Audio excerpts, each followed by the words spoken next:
acha waongee, acha waseme, ila yuko Mungu.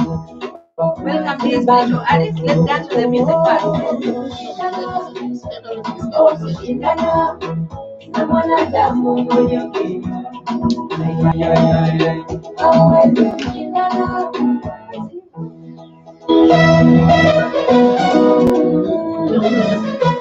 Hallelujah.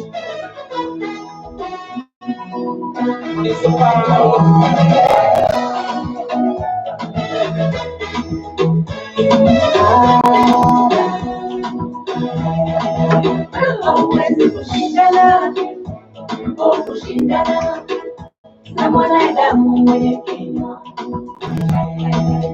hawezi kushindana, kushindana na mwanadamu mwenye kinywa. Kama maneno yangekuwa yanaweza kutoboa mwili huu, mbona sasa ningekuwa na vidonda mwili mzima? Vita ya maneno, kuna watu ni majemedari. Ukisema kushindana, mbona mikono hainua? Kupigwa vita ni kawaida, isikusumbue. Wewe ni mti wenye matunda, zoea. Lia kidogo, nyamaza, ili uchungu uishe. Ukiendelea unawapa kichwa. Basi laza vitani, rejea vitani. Wakikuona waseme umeshakuwa sugu. Acha waongee, acha waseme, ila yuko Mungu wa kuwaziba midomo. Hawezi kushindana na mwanadamu mwenye kinywa, hawezi kushindana, kushindana na mwanadamu mwenye kinywa.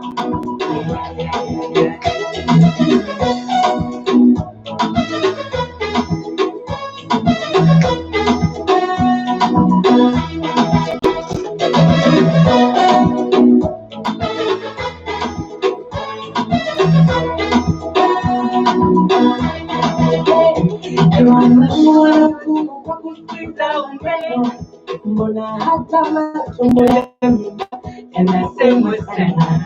Hivi Mungu angehukumu kwa kusikiza umbea? Ningekushauri mchungaji wangu ufunge kanisa. Mwanadamu, shida ni ulimi. Ungejifunza ukimya, haunaga hasara.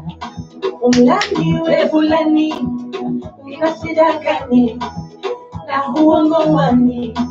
Mungoke Mungu, ukumbuke ni ahadi. Kuna siku yaja, kwa kila neno na kinywa chake natolea hesabu. Mimi nimeshakwambia, bali uache, utajijua na shingo yako ngumu. Siwezi kushindana, kushindana na mwanadamu mwenye kinywa. Hawezi kushindana, kushindana na mwanadamu mwenye kinywa. Hawezi kushindana, kushindana na mwanadamu mwenye kinywa. Yesu hakujitetea kabisa, japo alimsema kwa ubaya. Aliwasamehe, na wewe uwasamehe, uwaombe, kwa maana hawajui wasemalo. Wakifinyaga ubaya, wajibu kwa wema. Usishindane na mtu, wajibu kwa wema. Hata iwe ni ndugu wa karibu, wajibu kwa wema. Si vizuri wewe usilipe kisasi, wajibu kwa wema. Tenda wema uende, wajibu kwa wema. Wajibu kwa wema. Maana hauwezi kushindana, kushindana na mwanadamu mwenye kinywa. Ukisimama maneno yako, hauwezi kushindana, kushindana mwanadamu mwenye kinywa. Wewe uliye kushindana, hawezi kushindana. Mwanadamu mwenye kinywa.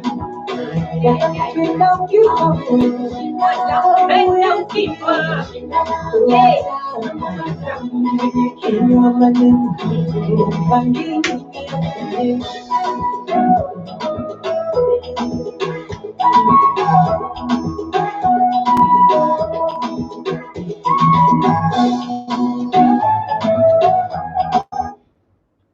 Yes, welcome to the Spiritual Artist Show. My name is Natasha Kanya, and today is Friday, so let's try and have a good show today on Friday. But first, I always, no matter how much I plan the show to be just a show, I always find myself just having to deviate into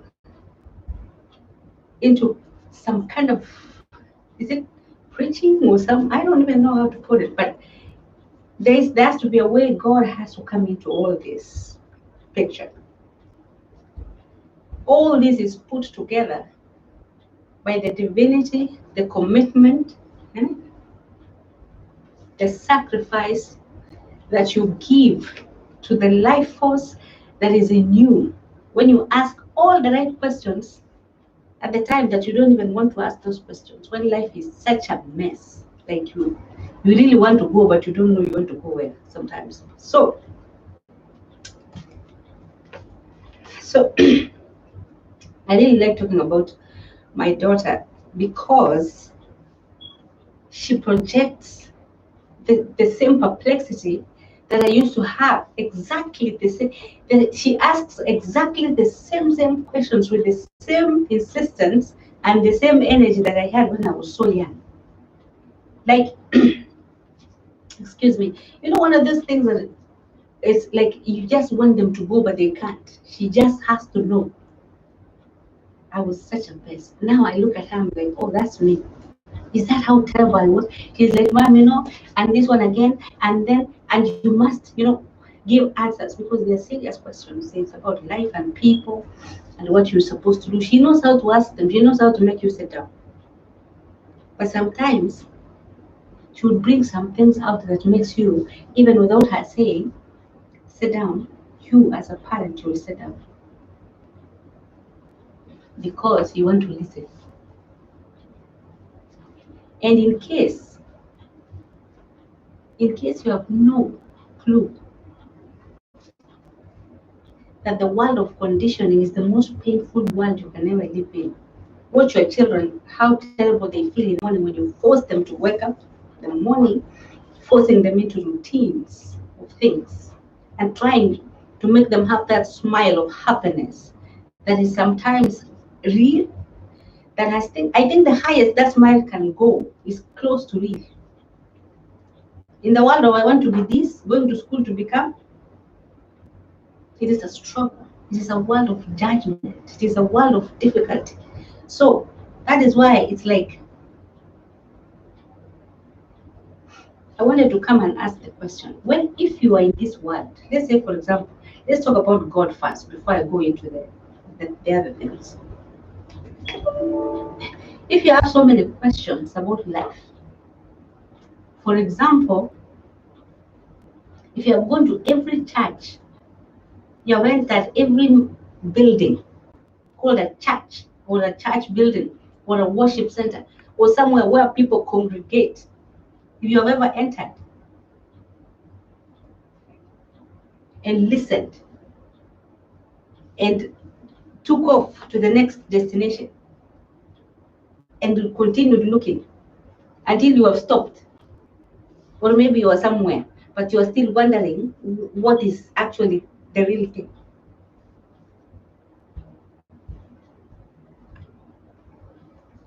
Let me tell you something.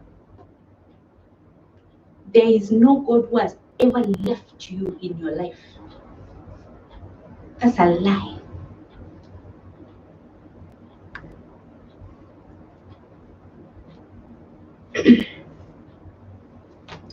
When the missionaries were colonizing Africa, when the colonizers were doing the job of colonizing for whatever reasons they were doing it for in that time, they paganized religion and created fear. There's a lot of misunderstanding. There's a lot of words that are very, when you are seeking something, you seek really carefully because there's a lot of stuff that is written that is untrue. There's a lot of misguidance and all these things. The reason they paganize it is because in order to create a level or an illusionary level of complexes of who is more important than the other. That is why we have this idea where we feel in the illusionary world of in the faculty of reason, in the illusionary world of where people think that everything they do is real. Life is so congested because you do not have the capacity to pause and think and look both ways before you cross over, before you decide to do the next thing that needs to be done. We are always in a hurry. Slow down. The stoplights. We are not, it is seeking something, seeking God. You are not going forward. There has to be a reversal in your psychological conceptualization of religion in order for you to understand that the God we worship or the God we are looking for or the God we are seeking is the consciousness that is higher than ourselves, because it is not a human being like us. The God we pray, the God we adore is not an equatable God. Is not somebody we can measure ourselves up to. It's a great God. It's a bigger consciousness that we cannot even ever imagine. So we seek to grow in ways, in relationships, in everything that is in our lives. We don't run. We wait and see if there's a learning opportunity. If there is no physical abuse, if there is no danger, that your life is in danger in any way, ask the questions in relationships, in everything, because they are not meant to go smoothly. That's the plan. But there's a crisis waiting in every step of the way for you to be able to answer a few questions in order to get your destination. Today I was showing my daughter a poem that I wrote a long time ago. Came back to my mind. I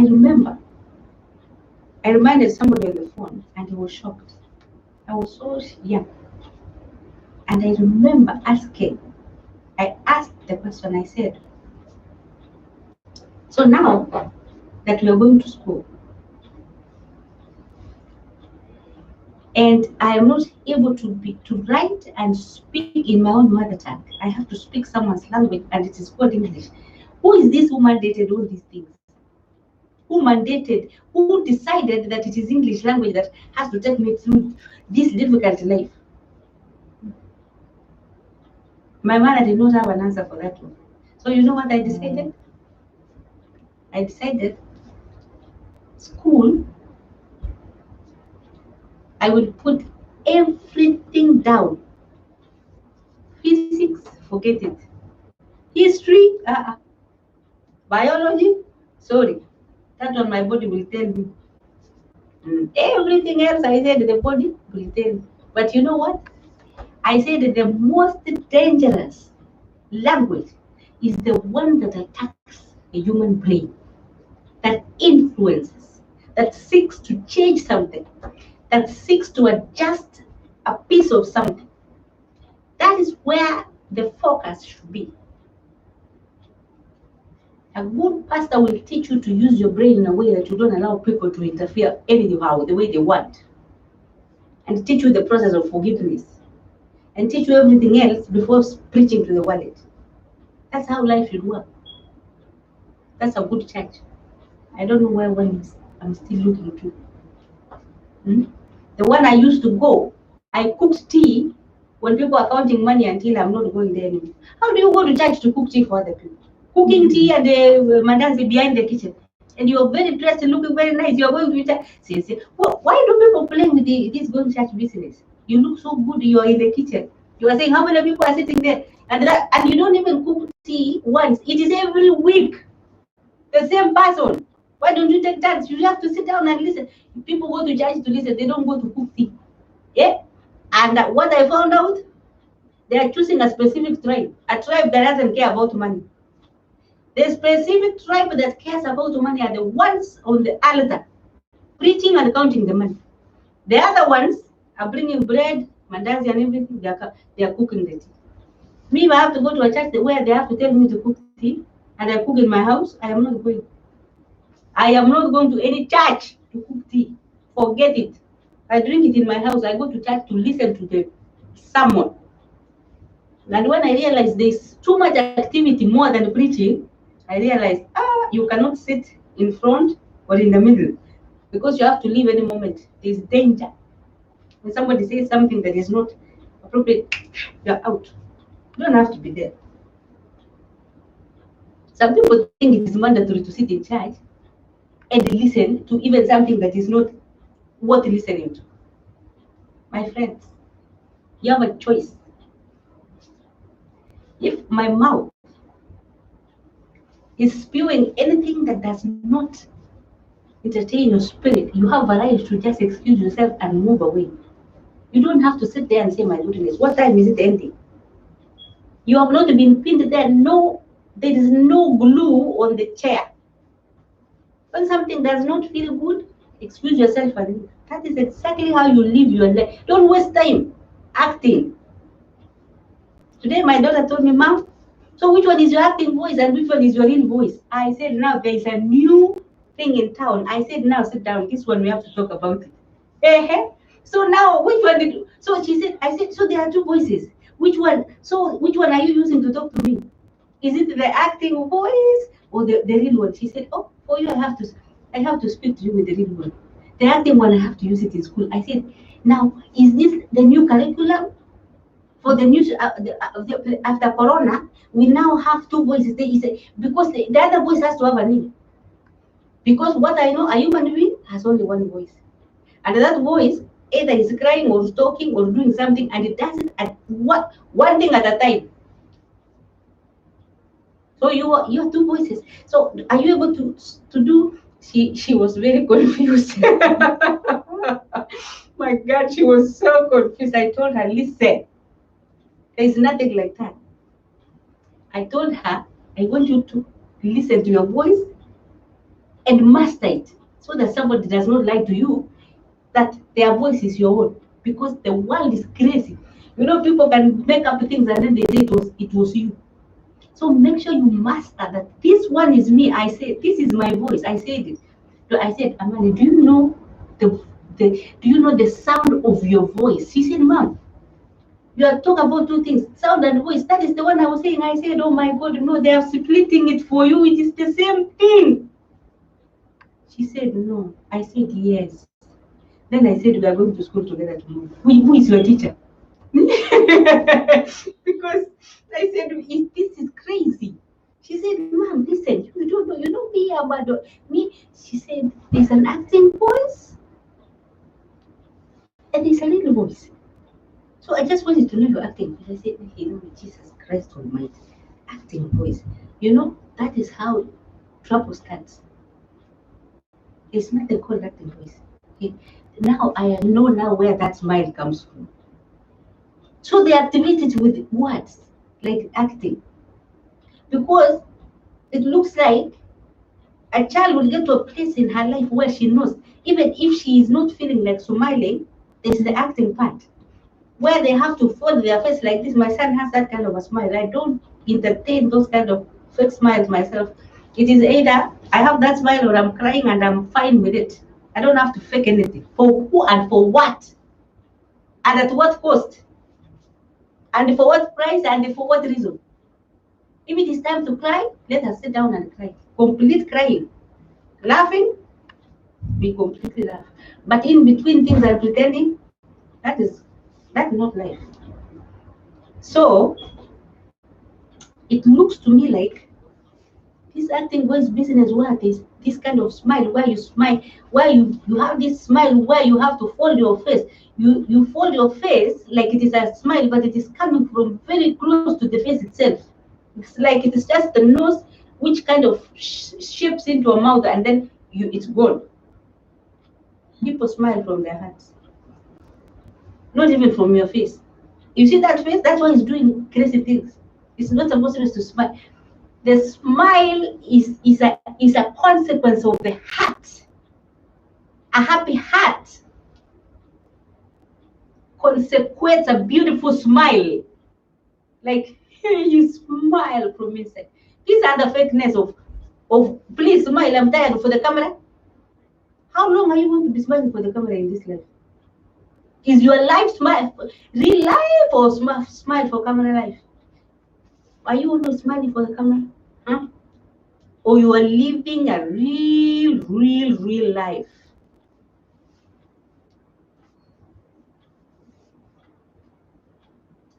The children are taught when they are very young that life is about smiling for the camera. Becomes really scared. So we have a plan, living in a country where you cannot discipline your children, you have to design a plan as a mother. And you know how discipline is important. You don't want to be left behind. So if you have a child, one of those children who you are stubborn when you are young, you prepare yourself for the worst, but you have to hope for the best. So you come up with a plan.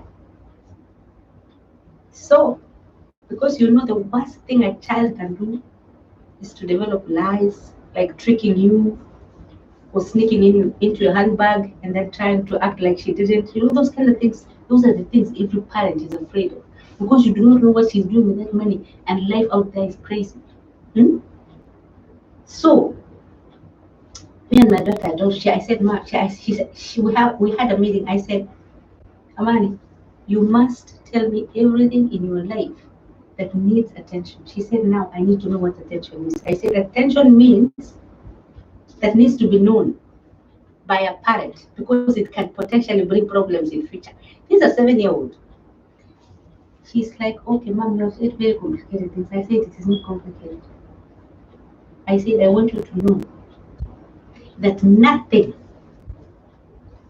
in this life ever confuses me.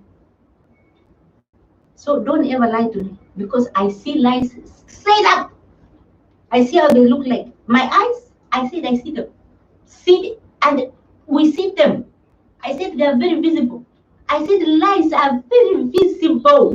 She looked at me, she's like, you're kidding. I said, I am not. I am not. Hey, I said that one. I see it. In fact, I see it when it is forming inside you, I can see it. So please, if anything ever happens, don't lie to me. I am willing to calm down. I am willing to forgive. I am willing to discuss. But don't lie to me. Just for safety reasons. Said, tell me the truth, we will deal with it. She said, Mom, that's a very difficult one, but I'll try my best. But let me tell you something. It is so much better to go head on with a girl who is so aggressive like that, in a way that you have this hot, very aggressive discussions, to burn that energy out. They're asking all the questions, they want to know this, they're growing up, and they have this energy. The world is so crazy and hard for them. You have to design a way to do it in a way that you don't have to involve the boy. Because how else are we going to deal with the underlying autonomous energy that we are all under the influence of? It's not alcohol, it's the ego. You're all under the influence of the ego, all very drunk in the world, meandering. Just looking at other people and thinking that, oh my goodness, look at that one. How does she look like? You do not know that the same person who is walking, carrying a bag of bones, is like you and me. We are all headed in the same destination. Where? We grow up, we have children, we age, and we're out of here. Time is the thing. The body travels through time. It has been quantified into a very serious subject. Everybody is like, is this moving and is this going? Where is it? Now, what is moving? And whether it is moving or not moving, what matters is, are you happy? Is your life flowing in a direction that you want? Or you are just existing from one episode of a crisis to another? Or you are waiting for an answer from somewhere? Let me tell you something very important. And it is true, and you don't have to agree or disagree. It is a truth that stands on its own. You just have to come from a place of gratitude in this life in order to understand who God is. That is all you need. Thank you is all you need in your life. Stop asking for things, and the things that you have, you're almost dead, you don't know where to put them. Stop praying for things and money and wealth and necessary things. Pray for good health. Pray for good relationships. Pray for children to grow up in a way that they fear God. Look at all the egos rolling in the world.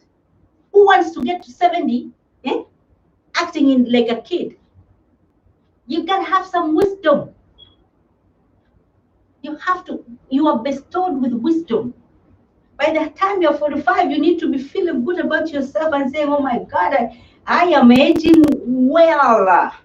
You don't have to act like somebody who has never gone. We cry for our children. We don't cry for ourselves.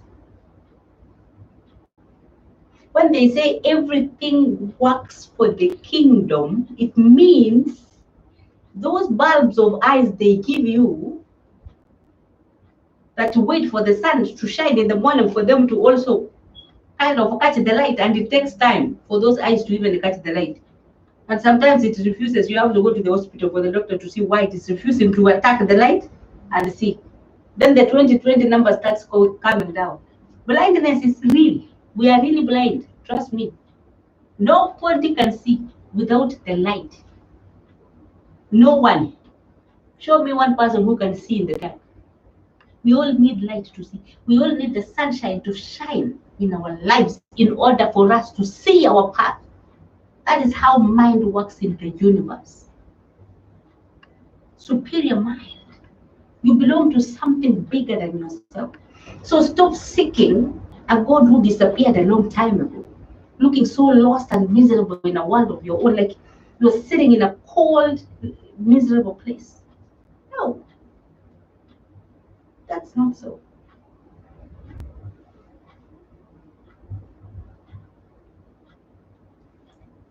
This recoil means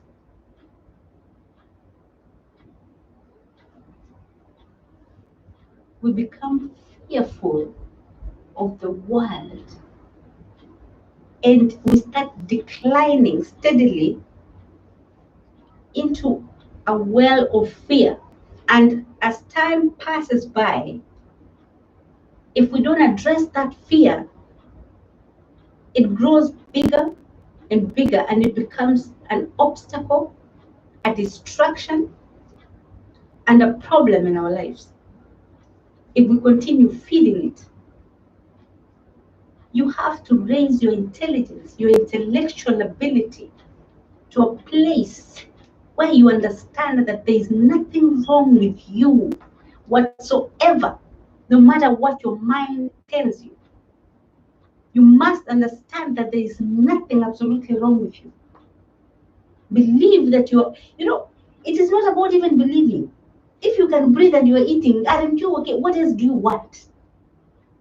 Do you have to sit and believe you're okay for you to know you're okay? You wake up in the morning.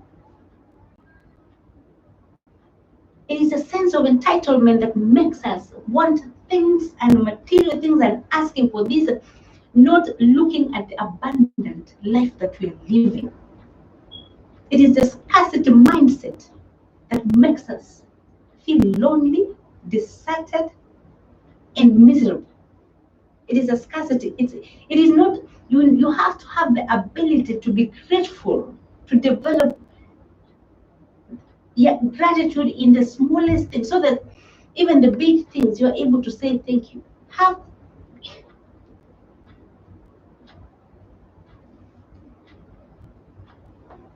when they say,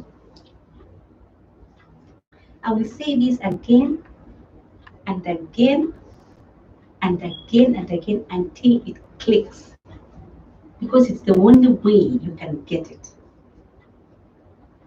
For those people who are seeking elevation, ascension, intelligence, and a level of understanding of a self that will raise you up into an authenticity level of self-awareness and greatness, and a feeling of wellness that will make you understand that you are a whole human being. You don't need anybody, you don't need anything extra.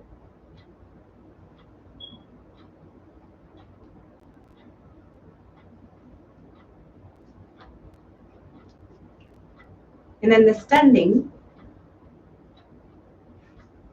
you know, when you grow up mocking people and thinking that it's funny to like make people feel like what they are doing is not right.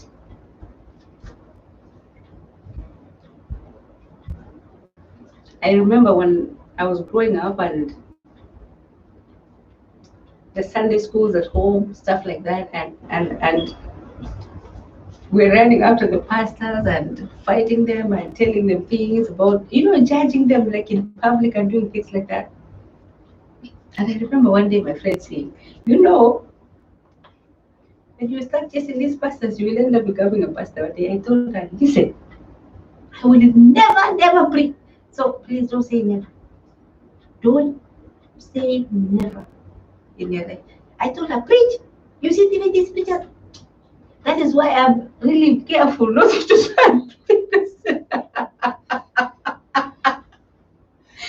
I already killed myself before I even became one. So it's like I was always like, oh, pray, what? So please don't say never. And then you walk into someone's office and you see something, a beautiful thing. It says, it says, you must do the thing that you said you will never do. I say, damn, that's it. This voice doing to me. I hate it. It hurts. Sometimes some truth is so like it just attacks you. Like it's just you that are telling you that thing. And it's usually a very good thing. Usually something good that someone else makes it look so bad, and then it makes you not want it because of that person. It's always a judgment. It's always a way of saying, my goodness, this is not supposed to be like this. It is because a preacher, a holy preacher, is supposed to be somebody who's presentable and not supposed to be running around with women. But we find all these issues in Africa. We are always, have issues about pastor having silent children, having to pay child support, and we forget that a pastor is a human being first. So if a pastor is a human being first, who is going to help you in this life? What will ever make you think that he's in a position to help you and he's also struggling, he's hiring children outside, he's also struggling with his own burden. And there you are going to raise your hands and tell him to touch you, to remove all the burdens inside you. You are the only person who can do it for yourself. Nobody can do it for you. Because you know what? You created it with your own mind, built it with your own hands. It is something that is around you. Nobody can clean it for you. We have to clean our own mess, no matter how dirty it is. No matter how dirty it is. That is the only way you will walk in peace in this life. If you sired children outside and you're married now, take care of those kids. Trust me, you will never ever be poor because of paying school fees for a child that was created out of a relationship that never ever worked. Leaving that child to go there, suffer. while you try to raise other children in a way that looks so different and classic, you try to separate. Children are children. The reason we have all children coming from different conditions and situations is because we are, so that we can be able to make a choice as to how we want to handle them. A child is a child. Allow your husband to clean his mess in his life before he dies. Don't tie him down and say, now you are married to me, you are not going anywhere. Your money is mine and my children. That's not human. Sit down and say, God, I am grateful. I am grateful because my children have enough. This child also needs a father, also needs help like my children. Have a heart to think about a child of another woman instead of thinking about how jealous you are that he was with your husband, because that kind of thing. Think about that child who is in that life. She was born. Some of them, their parents probably died. They need help. Even if you're in a marriage situation and you understand that this man had a mess, a good woman will always tell him, you know what? I will never say no if you're paying school fees for that child. But as long as you don't miss anything in this house, we pay our bills, we take care of our children, I'm good with you. But you must take care of your responsibilities over here and over there. That is how you do it. You become human. We are human beings first, before we are anything else. So we must have the capacity to think and love one another in a way that we don't love material things. Investments are okay, but they come after the connectedness and the love. It doesn't matter how much money you invest and you're leaving a child struggling somewhere, eating mushrooms, and you're here eating spaghetti, I don't know what, not sending even $20. Seriously. Have some compassion. Have some compassion. Stop bringing people all the way from Africa, promising them all this money. They take care of your kids for years and years and you don't pay them. And you walk around thinking that it's not okay. You don't do that. You don't do that. That's wrong. They may never have a voice to fight. Let me tell you something. Can you imagine? Can you imagine somebody struggling with your children for all those years and you don't pay that person? Are you human? And you're walking around free. And you left her. She took care of your children. You know yourself. You cannot do that.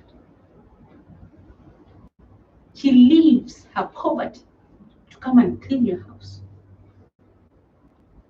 Just because you live in a clean house, it doesn't mean she's a human being first. You must remember that.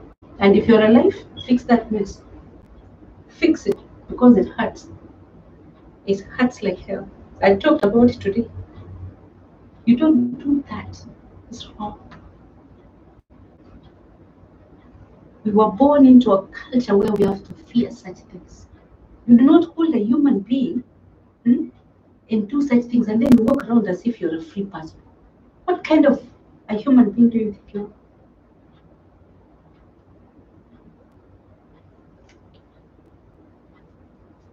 Chill. Let's put on this one.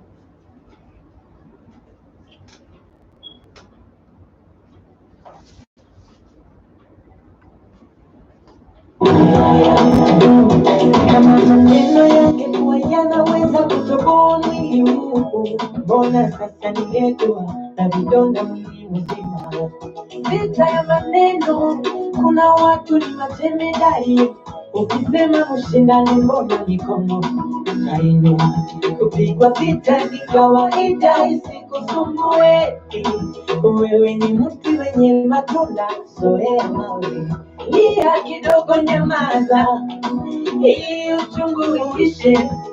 Ukiendelea unawapa kichwa. Vazi la imani, rejea vitani. Wakikuona waseme umeshakuwa sugu. Acha waongee, acha waseme seme, ila yuko Mungu wa kuwaziba midomo. Hauwezi kushindana na mwanadamu mwenye kinywa. Hauwezi kushindana na mwanadamu mwenye kinywa.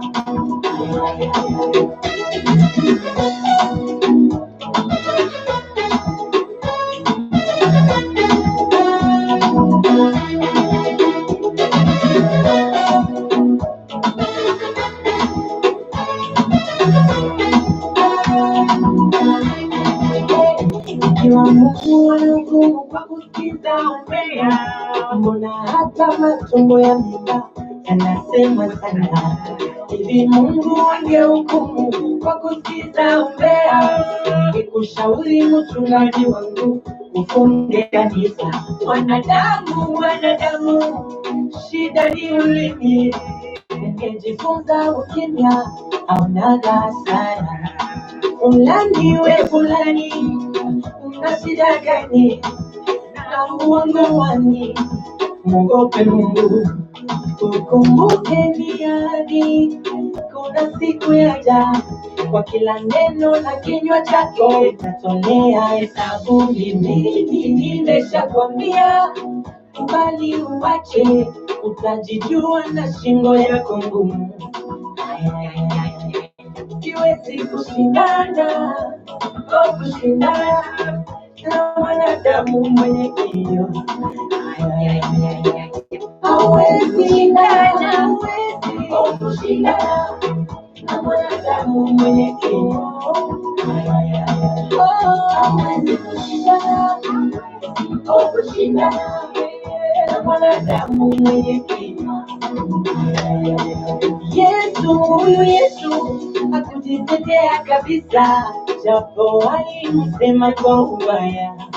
Niwasamehe, waombe, kwa maana hawayajui wasemalo.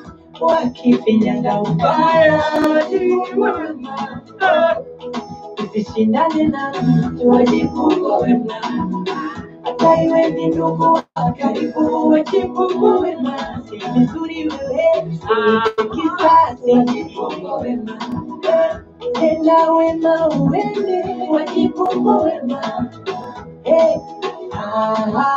Wajifungo wema. Maana hauwezi kushindana na mwanadamu mwenye kinywa. Usisimama na neno yako, kushindana na mwanadamu mwenye kinywa. Wewe unayekushindana na mwanadamu mwenye kinywa. Watakupenda ukifa. That's right. They will like you when you die. Bye-bye.